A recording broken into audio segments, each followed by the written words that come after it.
How does Spring MVC utilize dependency injection with controllers? Spring MVC uses dependency injection to simplify working with controllers. We mark our controllers with @controller annotation and use @autovoid to indicate the services or components. Spring automatically provides these dependencies, so we don't have to create them ourselves. This makes our code cleaner, easier to test, and more maintainable by letting Spring handles the setup and connections between objects. What types of dependency injections are supported? Spring supports 3 types of dependency injection, that is constructor, setter, and field injection. Constructor injection passes needed objects through a class's constructor. Setter injection uses methods to set the needed objects after the class is created. Field injection directly injects objects into a class using the @autovoid annotation. Constructor injection is best for required objects, while setter and field injections are useful for optional ones. What are the benefits of using dependency injection in web applications? Dependency injection in web applications makes the code easier to manage and change. It helps us to test our code by allowing us to use fake objects for testing. It also makes the code cleaner and easier to read by reducing repetitive setup. This approach keeps different parts of our code separate and organized, making the application more flexible, scalable, and easier to maintain. How does Spring MVC support data binding? Spring MVC supports data binding by automatically connecting form data from HTTP requests to Java objects. It uses @model attribute to bind the request data to an object and @request param to bind individual parameters. It also provides binding results to handle validation errors. We can register custom editors and formatters to convert data into the right types, making it easy to move data between the client and server. What is the role of the @request param annotation?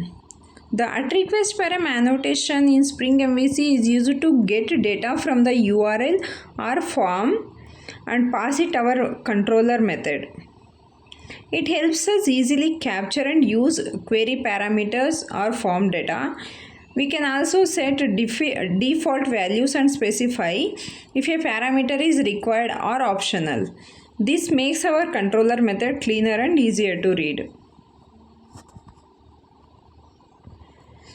How can you customize data binding for complex objects?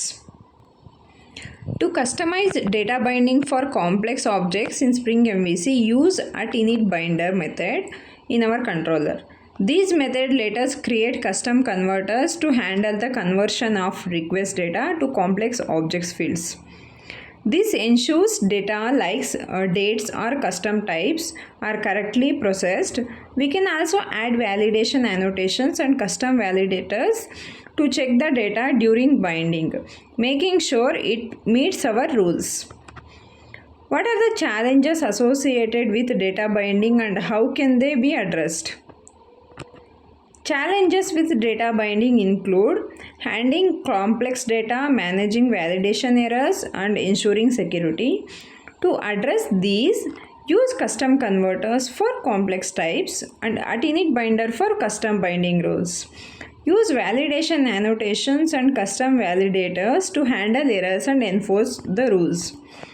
For security, always validate and sanitize input and use measures like specifying allowed fields and excluding certain fields from binding to protect against malicious inputs. Explain how you can handle static resources in Spring MVC.